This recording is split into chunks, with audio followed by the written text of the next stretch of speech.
नमस्कार दोस्तों, मेरा नाम है आशुतोष और आप देख रहे हैं डायनामिक इम्पल्शन। आज के इस वीडियो में हम बात करेंगे 20 जनवरी 2023 के करंट अफेयर्स की। और ज्ञान को कभी भी छोड़ जाए, इसलिए वीडियो को अंत तक अवश्य देखिएगा। बहुत ही इंपॉर्टेंट क्वेश्चंस है ना, मतलब ज़्यादा इंपॉर्टेंट क्वेश्चंस है, इसलिए अंत तक बने रहिएगा। और चलिए शुरू करते हैं हम सबसे पहली जानकारी के साथ। गूगल ने भारतीय बाजार के लिए एक साउंड बॉक्स का हाल ही में संचालन करना शुरू किया है। साउंड बॉक्स आप जानते होंगे, पेटीएम या फ़ोन पे के समान आपने अवश्य देखा होगा। वो बोलते हैं पेटीएम पर इतने रुपए प्राप्त हुए, है ना, ये सब आपने देखा होगा। अब ऐसा गूगल पे ने भी करना शुरू किया है। फ़ोन पे और पेटीएम ऐसा तो करते ही थे, अब गूगल पे भी ऐसा करेगा। साउंड पॉड बाय गूगल पे इसका नाम रखा है। ये मर्चेंट का क्यूआर कोड उनके बिजनेस अकाउंट के लिए गूगल पे से जोड़ेगा। अच्छी बात है और वैसा ही होने वाला है, इम्पोर्टेंट है। आगे बढ़ते हैं। पत्रकार पत्रकार भी हैं और लेखक भी हैं। नाम सुना होगा आपने, हरीश दामोदरन को गाज़ा कैपिटल बिजनेस बुक पुरस्कार 2022 के विजेता के रूप में घोषित किया गया है। भारतीय है, इसीलिए ये इस क्वेश्चन को बहुत ही इम्पोर्टेंट बना देता है। उन्हें यह पुरस्कार उनकी एक किताब थी ब्रोक टू ब्रेक थ्रू, है ना, बहुत ही ज़्यादा शानदार नाम है, the rise of India's largest private dairy company. इससे आप समझ ही सकते हैं कि किसके बारे में है। बाकी यदि आप ना समझ पा रहे हो तो आप पहले देखिए, उसके बाद आप कमेंट सेक्शन में आके बताइए, हालांकि आप समझ गए होंगे। चलिए आगे बढ़ते हैं। अगली जानकारी, ग्लोबल फायर पावर इंडेक्स 2023 हाल ही में घोषणा की गई है। भारत इस रैंकिंग में चौथे स्थान पर आया है।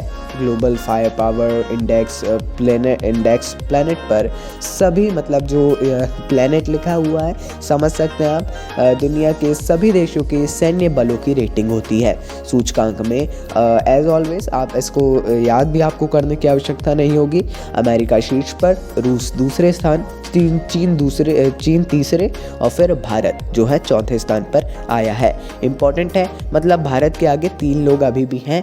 तो ये इन सब चीज़ों को ऐसे मत लीजिएगा कि चीन भारत की लड़ाई हुई तो हमेशा चीन ही जीतेगा क्योंकि इसमें तीसरे स्थान पर है। ये सारी बातें बहुत ही ज़्यादा अब बचकानी हो चुकी हैं, जैसा कि आप सभी लोग जानते ही होंगे।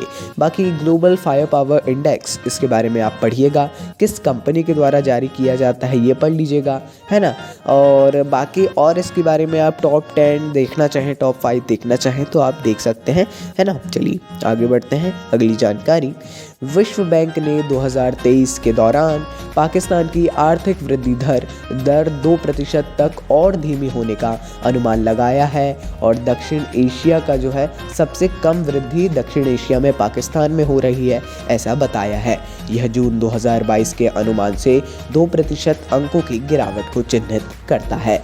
विश्व बैंक ने हाल ही में ऐसा बताया भी है, जैसा हमने बताया कि दक्षिण एशिया में ये सबसे कम वृद्धि कर रहा है अभी पाकिस्तान, जो कि बिल्कुल भी सही बात नहीं है।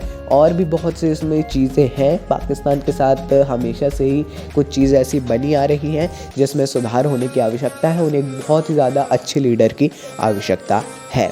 चलिए देखते हैं आगे क्या होता है। आगे बढ़ते हैं। अगली जानकारी, ये तो इम्पोर्टेंट जानकारी है। जैसिंडा अर्डर्न इनका नाम है। इन्होंने न्यूजीलैंड के प्रधानमंत्री पद से इस्तीफा दिया है। प्रधानमंत्री ये अपने पद से 7 फरवरी 2023 को इस्तीफा देंगी, है ना। अर्डर्न 14 अक्टूबर को होने वाले आम चुनाव में भी हिस्सा नहीं लड़ेंगे उस चुनाव को, है ना, क्योंकि होगा कुछ, आप पढ़ सकते हैं इसके कारण वगैरह, यदि देखना चाहें तो आप देख सकते हैं, कुछ बुरा नहीं होगा इसके लिए, तो वाकई में आपको देखना भी चाहिए, आई विल सजेस्ट, है ना। तो इन्होंने हाल ही में इस्तीफा देने की घोषणा की है। 7 फरवरी को आधिकारिक तौर पर ये इस्तीफा दे देंगी। और जो आगे आने वाले चुनाव हैं, इस्तीफा देंगी तो ऑब्वियसली वो भी नहीं लड़ेंगी। इनका कार्यकाल भी जल्द ही समाप्त होने ही वाला है ना, तो ये ज़्यादा बड़ी बात नहीं होगी। आगे बढ़ते हैं। तेलंगाना के मुख्यमंत्री के चंद्रशेखर राव ने खम्मम जिले में कांटी वेलुगु पहल आई स्क्रीनिंग कार्यक्रम है, इसके दूसरे चरण का शुभारंभ किया है। इस कार्यक्रम को दुनिया का सबसे बड़ा आई स्क्रीनिंग कार्यक्रम माना जाता है।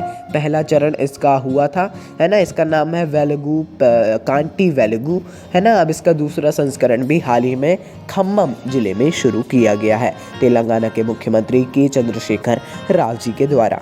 इम्पॉर्टेंट है, ये क्यों इम्पॉर्टेंट है? क्योंकि ये दुनिया का सबसे बड़ा आई स्क्रीनिंग कार्यक्रम है। अब ऐसा यदि आ जाता है, डायरेक्ट तो नहीं पूछेगा, इनडायरेक्ट या मेंस में लिखने को कुछ भी आता है तो आप इसके बारे में अवश्य लिख सकते हैं और इसके बारे में अन्य जानकारी ले लीजिए, जिससे आपको आगे कोई भी कठिनाई ना हो, कोई भी परेशानी ना हो। हर चीज़ के बारे में ऐसी ही जानकारी आपको होना चाहिए। आइए आगे बढ़ते हैं। तमिलनाडु के स्वास्थ्य मंत्री एम सुब्रमण्यम की पुस्तक कम लेट्स रन का अंग्रेजी संस्करण भारतीय क्रिकेट टीम के पूर्व कप्तान कृष्णामाचारी श्रीकांत द्वारा जारी किया गया है। था लिखा है लेकिन वो है, करंट अफेयर्स है तो है आएगा, है ना। ओडलम वंगा नामक पुस्तक का तमिल संस्करण 2021 में जारी किया गया था। अब इसका अंग्रेजी संस्करण है, क्या है? Come let's run. इसको है ना तमिल में यही कहते होंगे, ओडलम वंगा, है ना। इससे आप समझ सकते हैं। बाकी किताब जो भी पुस्तक होती है, विमोचन, रिलीजिंग और उद्घाटन, अवलोकन, जो कुछ भी होता है, विमोचन सबसे ज़्यादा, है ना, और जारी जो करता है, ये सारी बातें आपको याद रखना होगी। ये सारी बातें इंपॉर्टेंट होती हैं, इससे आप आसानी से समझ सकते हैं। चलिए आइए आगे बढ़ते हैं। मुख्यालय सेना प्रशिक्षण कमान के तहत भारतीय सेना ने अक्टूबर 2022 से जनवरी 2023 तक एक हैकाथॉन सैन्य रणक्षेत्रम 2.0 के दूसरे संस्करण का आयोजन किया था। 2.0 है तो दूसरा संस्करण लिखने की आवश्यकता नहीं होगी। इसका उद्देश्य क्षेत्र में स्वदेशी प्रतिभा की पहचान करना और साइबर प्रतिरोध, सुरक्षा, software coding, electromagnetics spectrum operations और आर्टिफिशियल इंटेलिजेंस के क्षेत्रों में प्रशिक्षण के स्तर को ऊपर उठाना था।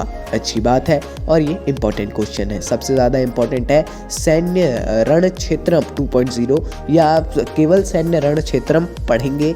कब शुरू किया, किसने शुरू किया, क्या कारण था? कारण तो हालांकि इसका उद्देश्य नीचे लिखा ही गया है। बाकी और आप पढ़ना चाहें, शुरुआत क्यों की गई थी, तो पढ़ सकते हैं, अच्छा ही होने वाला है। तो चलिए दोस्तों, ये थी अंतिम जानकारी आज के इस वीडियो की। बाकी अच्छा वीडियो था आज का, जैसा हमने शुरू में बताया, इंपॉर्टेंट जानकारियाँ थी। मिलते हैं अपन अगले वीडियो में ऐसी ही नई जानकारियों के साथ। नमस्कार, डायनामिक इम्पल्शन।